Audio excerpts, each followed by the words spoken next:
Welcome to my YouTube channel unique education. دوستو sociology B A part 1 جو ہم نے شروع کیے ہیں 25 سوال جو موسٹ امپورٹنٹ ہیں، تو ان میں سے یہ سوال نمبر 3 ہے، منصب اور کار منصب کی تعریف اور اقسام مثالوں سے واضح کریں. تو یہ کافی امپورٹنٹ سوال ہے ایک پیپر کے پوائنٹ آف ویو سے، تو ہم اس کو زوم آؤٹ کر لیتے ہیں. اس کا جو سوال نمبر 3 ہے تاکہ آپ کو صحیح سے نظر آئے. منصب اور کار منصب آپ کو میں بتا دیتا ہوں آسان الفاظ میں. منصب وہ ہوتا ہے جو عہدہ ہوتا ہے ایک، جو کہ معاشرے میں آپ کو ملتا ہے، جیسے کہ کوئی پولیس والا ہوتا ہے. تو اور کار منصب جو ہوتا ہے وہ اس سے توقعات ہوتی ہیں کہ وہ ہماری ذمہ داری جو ہماری حفاظت کرے گا پولیس والا، تو یہ اس کی ذمہ داری ہے کہ اس کو کار منصب کہتے ہیں جو ہم اس سے توقع رکھتے ہیں. تو منصب ایک عہدہ ہوتا ہے، یہ آپ لوگ ذہن میں بٹھا رہے ہیں. تو آسان الفاظ میں منصب کی تعریف ہے: ہر معاشرہ معاشرتی نظام کو چلانے کے لیے اپنے افراد کو کوئی نہ کوئی منصب دیتا ہے، عہدہ، تاکہ معاشرتی زندگی کامیابی سے گزر سکے. اسی منصب کے تحت فرد اپنا مخصوص کردار ادا کرتا ہے جو معاشرتی معیارات کے مطابق متوقع ہوتا ہے. یوں فرد کو مختلف افراد کے ساتھ بالواسطہ یا بلا واسطہ روابط تو تعلق قائم رکھنا پڑتا ہے. اس رابطہ کے نتیجے میں فرد کی معاشرہ میں بلند یا کمتر حیثیت متعین ہوتی ہے. یہ حیثیت عمرانیت کی زبان میں منصب کہلاتی ہے. اب جو اس کی سوشیالوجسٹس ہیں جو انہوں نے جو تعریفیں کی ہوئی ہیں وہ 3 جو مین ہیں، آپ نے مشہور جنہوں نے تعریفیں کی ہوئی ہیں ان کے لکھنے ہیں، 5 بھی لکھ سکتے ہیں، تو کم از کم 3 آپ نے لازمی لکھنی ہے. لیٹن کے مطابق منصب معاشرہ سے حاصل شدہ مکمل اور واضح کردہ حیثیت ہے جو فرد کو گروہی زندگی میں کم تر یا اعلیٰ تر حیثیت عطا کرتی ہے. یہ آپ نے 3 تو لازمی لکھنے ہیں نا سوشیالوجسٹ کے نام، اور انہوں نے جو تعریفیں کی ہوتی ہیں.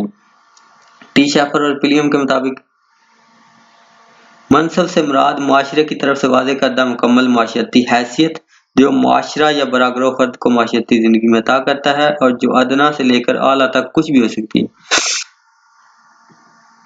اس کے علاوہ ہارٹن اینڈ ہنٹ کے مطابق ہے وہ مقام یا رتبہ جو معاشرہ فرد کو اس کی گروہی زندگی میں عطا کرتا ہے منصب کہلاتا ہے. اس کے بعد کار منصب آ جاتا ہے. کار منصب ہر معاشرتی منصب کی وجہ سے فرد پر جو ذمہ داری عائد کی جاتی ہے اور اس سے توقع رکھی جاتی ہے، عمرانیت کی زبان میں اسے کار منصب کہتے ہیں.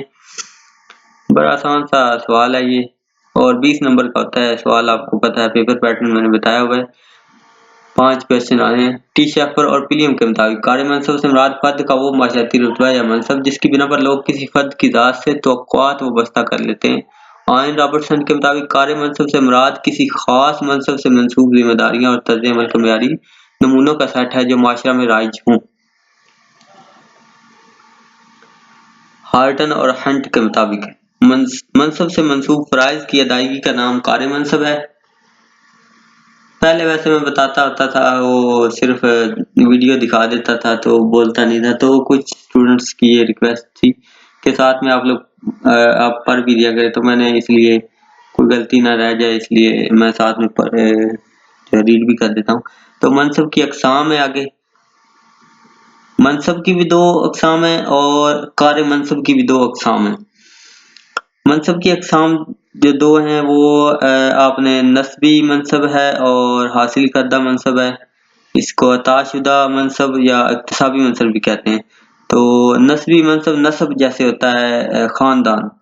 تو ٹی شیفر پلیم کے مطابق عطا شدہ منصب سے مراد ایسا منصب ہے جو معاشرہ کسی فرد کو اس کی بے مثال دماغی صلاحیتیں دیکھے بغیر عطا کرتا ہے، مثلا ذات، جنس، جگیر کا ورثہ میں پانا، معلومات کے قانونی وارث وغیرہ. یہ سارا کچھ جو خاندان کی طرف سے ہمیں ملتا ہے. نسبی، اس کو نسبی منصب کہتے ہیں. اس کے بعد نسب سے یہ ملتا جاتا ہے. تو حاصل کردہ جو منصب ہوتا ہے یہ ہم نے خود حاصل کرنا ہوتا ہے. ٹی شیفر اور پلیم کے مطابق اکتسابی منصب سے مراد ایسا منصب ہے جو کوئی فرد اپنی محنت اور کوشش کی وجہ سے حاصل کرتا ہے، ڈاکٹر، انجینئر اور وکیل وغیرہ. کار منصب کی اقسام بھی 2 ہیں: عطا شدہ کار منصب اور اکتسابی کار منصب.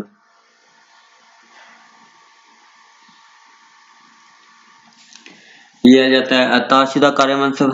عطا شدہ کار منصب سے مراد ایسا کردار ہے جس کو فرد اپنی موروثی ورثہ کی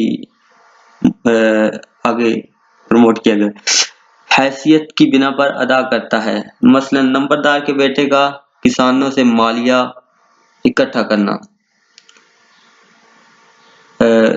گاؤں میں اس طرح کے ہیں رواج، کہیں پہ نمبردار کے بیٹا کسانوں سے مالیہ اکٹھا کرنا۔ حکیم کے یہ پرانے دور کا ویسے تھا، تو حکیم کے بیٹے کا حکمت کرنا،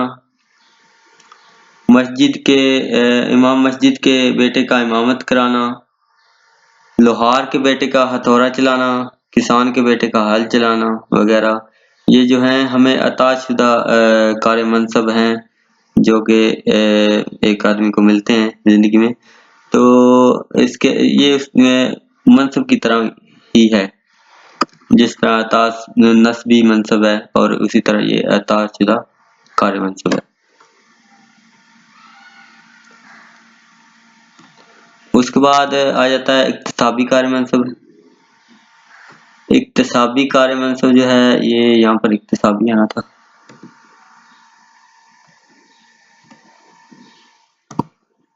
تو یہ اکتسابی کار منصب۔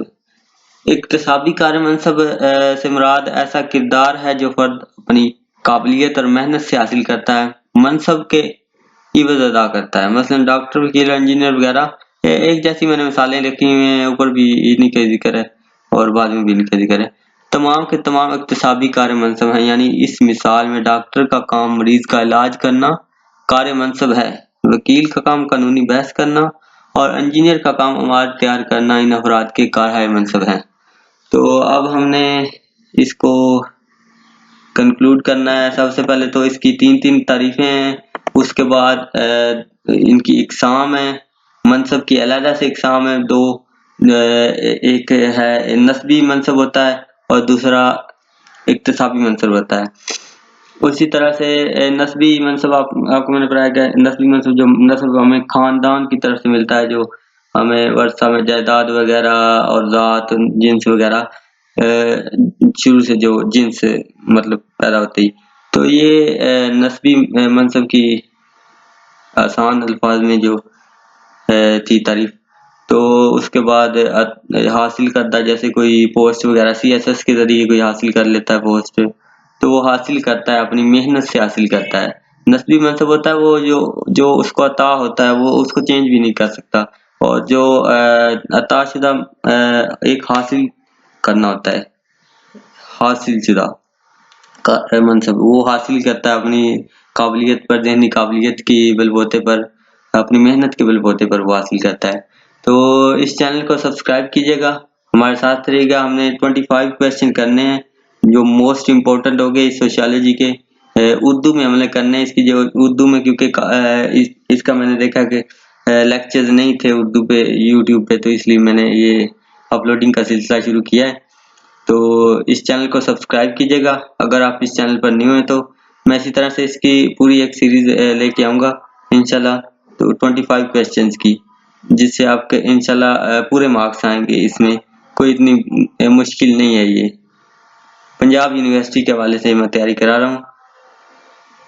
اس چینل کو سبسکرائب لازمی کیجیے گا، کیونکہ میری ہر آنے والی ویڈیو آپ تک لازمی پہنچ جائے گی پھر۔